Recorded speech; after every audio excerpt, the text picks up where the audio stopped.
వచ్చి అక్కడ ఉండే వేలాది మంది యువకులకు విశ్వాసాన్ని ఇస్తూ అక్కడ కోచింగ్ పరీక్షల్లో తమ తల్లిదండ్రులను విడిచిపెట్టి జిల్లాల్లోంచి ఊర్ల నుంచి వచ్చే పిల్లల్లో ఒక విశ్వాసాన్ని నింపడానికని వచ్చి మొదటి సంవత్సరంలోనే 2 లక్షల ఉద్యోగాలు ఇస్తామని చెప్పి నమ్మబలికి సరిగ్గా 9 నెలల కిందట ఒక డ్రామా చేసి ఆనాడు తెలంగాణలోని నిరుద్యోగ యువతను రెచ్చగొట్టి కేసీఆర్ ప్రభుత్వం 10 ఏళ్లలో ఉద్యోగాలు ఇయ్యలేదు అని దిక్కుమాలిన అబద్దాలు ప్రచారం చేసి ఆనాడు తెలంగాణలో యువత ఓట్లు వేయించుకొని గెలిచినారు. పత్రికల్లో ఫుల్ పేజీలు జాబ్ క్యాలెండర్లని అడ్వర్టైజ్మెంట్లు ఇచ్చినారు. అక్రమ సంపాదనతో ఫలానా రోజు ఫలానా పరీక్ష అని ఊదరగొట్టే ప్రకటనలు ఆ రోజు ప్రతి పత్రికలో పుంకాలుగా గుప్పించినారు. ఒక్కసారి కాదు 10 సార్లు ఇచ్చినారు. ఇవాళ నేను అడుగుతున్నా Mr Rahul Gandhi, where are the 2 lakh jobs you promised? నువ్వు ప్రామిస్ చేసిన 2 లక్షల ఉద్యోగాలు ఎక్కడ పోయినాయి? రాహుల్ గాంధీ గారు, క్యాలెండర్ లో తారీఖులు మారుతున్నాయి. 8 నెలలు నిండా వస్తా ఉంది. నువ్వు చెప్పినావు మొదటి సంవత్సరంలోనే 2 లక్షల ఉద్యోగాలు అన్నావు. జాబ్ క్యాలెండర్ ప్రకటిస్తుంది నా ప్రభుత్వం అన్నావు. ఏది అని అడిగినాం. ఇప్పటి వరకు అతిగతి లేదు. ఇవాళ దొంగ చాటున స్టేట్మెంట్ అంటూ ఇవాళ ఏదో రాసుకొచ్చి మళ్ళొక్కసారి తెలంగాణ యువతను మభ్య పెట్టడానికి బయట ఎక్కడ నిలదీస్తారో, కాంగ్రెస్ వాళ్ళు కనబడితే ఎక్కడ తంతారో. మరి క్యాలెండర్ లో తారీఖులు మారుతున్నాయి.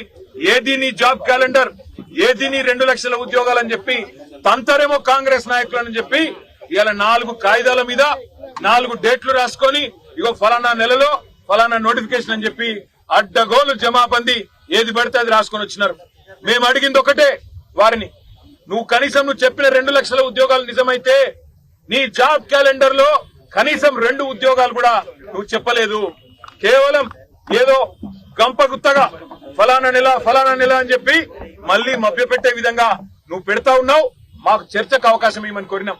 ఇంతకు మించిన ప్రాముఖ్యత కలిగిన అంశం ఏముంటదంటే అసెంబ్లీకి 30-40 లక్షల మంది యువతకు వారి భవిష్యత్తుకు పోటీ పరీక్షలకు ప్రిపేర్ అవుతున్న చిన్నారులకు సంబంధించిన అంశం కంటే శాసనసభకు ఇంతకంటే ఏం ప్రాముఖ్యమైన అంశం ఉంటుందని మేము స్పీకర్ గారిని అడిగితే 2 లక్షల ఉద్యోగాలు అన్నారు.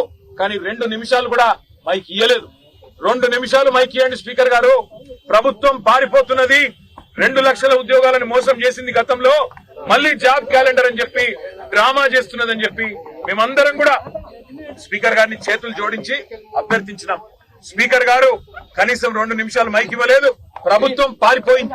వాళ్ళ తెలంగాణ యువతకు మేము చేసే విజ్ఞప్తి ఒకటే, గత 9 నెలలుగా 8 నెలలుగా ఈ రాష్ట్రంలో ఏం జరుగుతా ఉందో మీరు చూస్తా ఉన్నారు.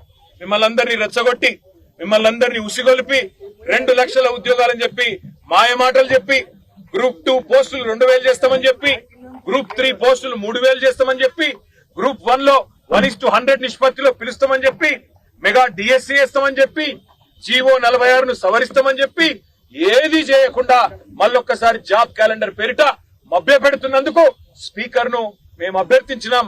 ప్రభుత్వాన్ని మేము నిలదీసినాం ఈ రోజు. కానీ మాకు మైక్ ఇవ్వలేదు. ఇవ్వకపోగా ఏం చేస్తుంది ప్రభుత్వం?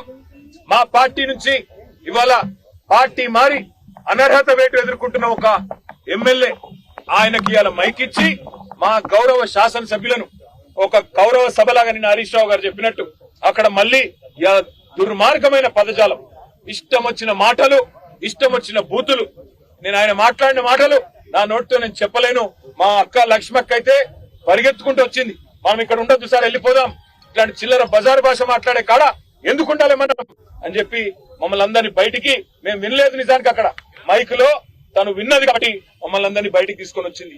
అంటే రేషం గల్ల తెలంగాణ బిడ్డలు ఎవరు ఇవాళ ఆ సభలో అలాంటి చిల్లర బజారు భాష ఏదైతే ముఖ్యమంత్రి నుంచి మొదలు పెడితే దుర్మార్గమైన మా పార్టీలో గెలిచి ఆ పార్టీలో ఉన్న ఎమ్మెల్యేలు వాడుతున్నారో అది భరించలేక తెలంగాణ యువత తరఫున మేము అడుగుతుంటే, తెలంగాణ యువతకు 2 లక్షల ఉద్యోగాలు ఇవ్వాలని మేము అడుగుతుంటే మమ్మల్ని ఆ బజారు భాషలో తిట్టించిన ఈ దిగజారుడు ముఖ్యమంత్రి, ఈ దిగజారుడు దివాలాకోరు ప్రభుత్వాన్ని ఇవాళ అభిశంసించాలి. తెలంగాణ యువత కొట్టాలి.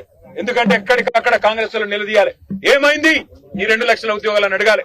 నేను అడుగుతా ఉన్నా, రాహుల్ గాంధీ దమ్ముంటే రా అశోక్ నగర్, దమ్ముంటే అశోక్ నగర్ కి రా, ఇక్కడికి వచ్చి చెప్పు నువ్వు ఇచ్చిన జాబ్ క్యాలెండర్ కరెక్ట్ అని చెప్పు.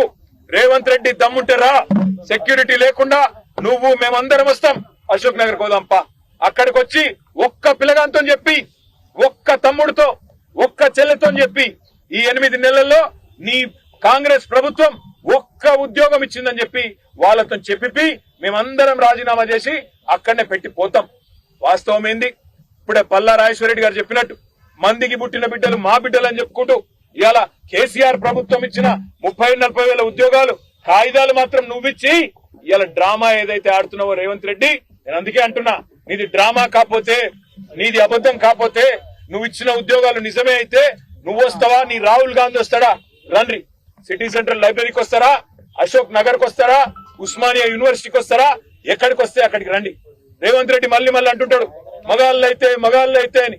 నేను అంటున్నా రేవంత్ రెడ్డి, మగాడు అయితే రా, అశోక్ నగర్ కి రా, అక్కడ పిల్లలే చెప్తారు నువ్వు ఉద్యోగాలు ఇచ్చిన మాట వాస్తవమా కాదో చెప్తారు. నీ రాహుల్ గాంధీని తీసుకురా, ఇచ్చిన మాటలు ఏమైనా నిలదీస్తారు. కాంగ్రెస్ నాయకులను తరిమేసే పరిస్థితి ఉంది ఇవాళ తెలంగాణ యువత. ఒకవైపు యువత రోడ్ల మీద ఆందోళన చేస్తా ఉన్నారు. నిన్న రాత్రి దిల్సుఖ్ నగర్ లో జీవో నంబర్ 46 సవరించాలని వేలాది మంది పిల్లలు రోడ్డెక్కినారు. మరొక వైపు ఇవాళ 1800 మంది మాజీ సర్పంచులు ఇవాళ తమ బిల్లులు విడుదల చేయాలని చెప్పి సెక్రటేరియట్ ముట్టడిస్తే వారిని తీసుకుపోయి అరెస్ట్ చేసి పెట్టినారు. మా నాయకులు హరీష్ రావు గారు, వారి నేతృత్వంలో మా కొంతమంది శాసనసభ్యులు వారంతా అక్కడికి పోయినారు. నేను ఇవాళ ఈ ప్రభుత్వాన్ని డిమాండ్ చేసేది ఒకటే, మభ్య పెట్టి ఎక్కువ కాలం మీరు నడపలేరు. మార్పు అని ఎక్కువ రోజులు ఏమార్చలేరు. తప్పకుండా ప్రజలు తిరగబడే రోజు వస్తుంది. ముఖ్యంగా మీరు ఎవరితోనైతే గోక్కోకూడదో వాళ్లతో గోక్కుంటున్నారు, తెలంగాణ యువతతో, తెలంగాణ పిల్లలతో. మీకు తెలుసు 2 లక్షల ఉద్యోగాలు బోగస్ అని తెలుసు, మీరిచ్చిన జాబ్ క్యాలెండర్ బోగస్ అని తెలుసు. అయినా తెలిసి మళ్ళీ పిల్లల్లో ఇవాళ ఉద్వేగాల్ని రెచ్చగొట్టే విధంగా లేని ఒక వాతావరణాన్ని నిర్మాణం చేసే ప్రయత్నం మీరు చేస్తా ఉన్నారు. మీ క్యాలెండర్ బోగస్, అందులో ఉద్యోగాలే లేవు, అందులో తారీఖులు తేదీలు తప్ప ఏమీ లేదు. దాని మీద చర్చ పెట్టమంటే ఇవాళ ప్రభుత్వం పారిపోవడమే కాకుండా సిగ్గు లేకుండా ఇవాళ మళ్ళీ మమ్మల్ని మా ఎమ్మెల్యేలందరినీ కూడా ఒక బజారు భాషలో మా సాటి ఎమ్మెల్యేతో తిట్టించిన వైనం ఏదైతే ఉందో ఇది నిజంగా కూడా ప్రజాస్వామ్యానికి, అందరికీ, ఈ శాసనసభకి ఒక చీకటి రోజు. నిజంగా కూడా ఒక దుర్మార్గమైన పద్ధతుల్లో నిన్న మొన్న మా అక్కలను అవమానించారు. ఈ రోజు మొత్తంగా ఒక సాడిస్ట్ మాదిరిగా ముఖ్యమంత్రి ఇవాళ ఈ రకంగా పైశాచికానందం పొందుతూ, ఒక సభ్యుడు మమ్మల్ని అమ్మ అక్క అని తిడుతుంటే పైశాచికానందం పొందుతూ అందరిని ఉసిగొల్పుతూ, ఆయన పక్క నిలబడండి పొండి అని ఉసిగొల్పుతూ ఒక సాడిస్ట్ ముఖ్యమంత్రి లాగా రేవంత్ రెడ్డి వ్యవహారం చేస్తా ఉన్నాడు. తెలంగాణ యువత తప్పకుండా రేవంత్ రెడ్డికి తగు రీతిలో సమాధానం చెప్తది. దాని టైం కూడా వస్తది. ఎక్కువ కాలం ఈ డ్రామా నడవదని హెచ్చరిస్తూ ఈ 5-6 రోజుల శాసనసభ సమావేశాల్లో గవర్నమెంట్ తేలిపోయింది. గవర్నమెంట్ లో విషయం లేదు, కేవలం ఊదరగొట్టే ఊకదంపుడు ఉపన్యాసాలు తప్ప ఏమీ లేదని తేలిపోయింది. కాబట్టి ఈ బజారు భాషతో మమ్మల్ని రెచ్చగొట్టి మంచిగా మాట్లాడుతుంటే కావాలని ఉసిగొల్పి ఇవాళ ప్రజల దృష్టి మరల్చే ఒక చీప్ టాక్టిక్స్. ఈయన చీఫ్ మినిస్టర్ కాదు, చీఫ్ మినిస్టర్. ఒక చీఫ్ మినిస్టర్ గా రేవంత్ రెడ్డి ఒక సాడిస్ట్ ముఖ్యమంత్రిగా, పైశాచికానందం పొందుతున్న ఒక ముఖ్యమంత్రిగా ఇక్కడ ఆడబిడ్డలను అవమానిస్తూ, అదేవిధంగా ఎమ్మెల్యేలని బూతులు తిట్టిస్తూ ఇష్టం వచ్చినట్టు ఇవాళ ప్రభుత్వాన్ని నడుపుతా ఉన్నారు, శాసనసభను నడుపుతా ఉన్నారు. అందుకే మేమందరం అక్కడ నిరసన చెప్పి బయలుదేరి ఇక్కడికి వచ్చి గన్ పార్క్ దగ్గర మా గౌరవ శాసన మండలి శాసనసభ్యులు, మా ప్రతిపక్ష నాయకులు శాసన మండలిలో బస్సునాచారి గారు, మేమందరం కూడా ఇక్కడికి వచ్చి గన్ పార్క్ దగ్గర మా నిరసన చెప్తా ఉన్నాం. ఈ ప్రభుత్వం హైదరాబాద్ మీద కూడా పచ్చి అబద్దాలు చెప్తా ఉంది. ఆ విషయంలో కూడా తప్పకుండా ప్రభుత్వాన్ని తూర్పారబడదాం అనుకున్నాం. కానీ బజారు భాషలో అట్లా మాట్లాడేసరికి మా అక్క దుఃఖం ఆపుకోలేక మమ్మల్ని అందరినీ మనం ఇక్కడ ఉండొద్దు, ఈ శాసనసభలో ఉండొద్దు అని చెప్పి కోవలక్ష్మి గారు మమ్మల్ని అందరినీ కూడా అక్కడి నుంచి నడిపిస్తూ బయటికి తీసుకొచ్చారు. ప్రజలు ఇవన్నీ కూడా గమనిస్తా ఉన్నారు. వారందరికీ మేము చేసే విజ్ఞప్తి ఒకటే, ఈ శాసనసభలో తెలంగాణ ప్రజలకు న్యాయం చేసే ముచ్చట్లు లేవు. కేవలం కాంగ్రెస్ పార్టీ డ్రామాలు, కాంగ్రెస్ పార్టీ నాటకాలు తప్ప ఇక్కడ ఏది కూడా లేదన్న విషయాన్ని మీరు కూడా గమనిస్తా ఉన్నారు. వారు చేసిన ప్రచారాలన్నీ తప్పని మీకు అర్థమవుతా ఉంది. అప్పులు అని ఇన్ని రోజులు తప్పుడు కూతలు కూశారు. అప్పులు లేవు, ఏమి లేవు, ఈ రాష్ట్రం రెవెన్యూ సర్ప్లస్ స్టేట్ అని మేము ఎస్టాబ్లిష్ చేస్తే ఇవాళ నోరు మూసుకున్నారు, కనీసం సమాధానం చెప్పలేదు. ఎన్నో విషయాల్లో దానిని డైవర్ట్ చేయడానికే ఇవాళ మా అక్కల మీద నోరు పారేసుకొని కావాలని ప్రజల దృష్టి మరల్చే ఒక చిల్లర ప్రయత్నం చేస్తున్నాడు ఈ చిల్లర ముఖ్యమంత్రి. అందుకే మేము అంటా ఉన్నాం తెలంగాణ ప్రజల్ని, ఇకనైనా అర్థం చేసుకోండి, కాంగ్రెస్ మోసాన్ని గ్రహించండి. కాంగ్రెస్ పార్టీ యొక్క ఎత్తుగడలు గమనించండి. 100 రోజుల్లో 6 గ్యారంటీలు అన్నారు. 6 గ్యారంటీలు 100 రోజుల్లో అమలు చేస్తామన్నారు. అతి లేదు గతి లేదు. అదే విధంగా మొదటి సంవత్సరంలో 2 లక్షల ఉద్యోగాలు అన్నారు. అతి లేదు గతి లేదు. అందుకే నిరసనగా ఇక్కడ వచ్చి కూర్చున్నాం. సహకరించిన పాత్రికేయ మిత్రులకు కూడా మా అందరి తరఫున కూడా ధన్యవాదాలు తెలియజేస్తా ఉన్నాం. జై Telangana. Job calendar bogus, job calendar bogus.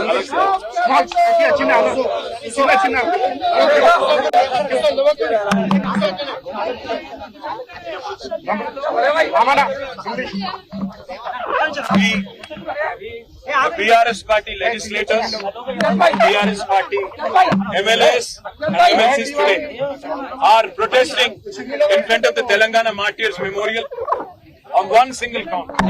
Telangana was formed on one major ground, and that is employment for youth.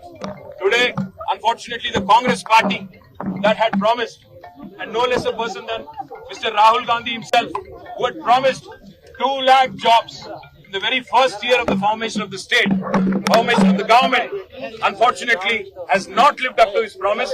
Today the Congress has betrayed the youth of Telangana. They have presented a job calendar which is a complete hoax and bogus. There is nothing but entrapment, nothing but betrayal of Telangana youth. They promised 2 lakh jobs in the very first year, and nobody less than Rahul Gandhi promised it. Today, after 8 months, not a single notification has been issued, not a single exam has been conducted, not a single job has been filled. And even today in the assembly, they have merely presented a paper on which they did not invite any discussion, on which they did not want to discuss or debate.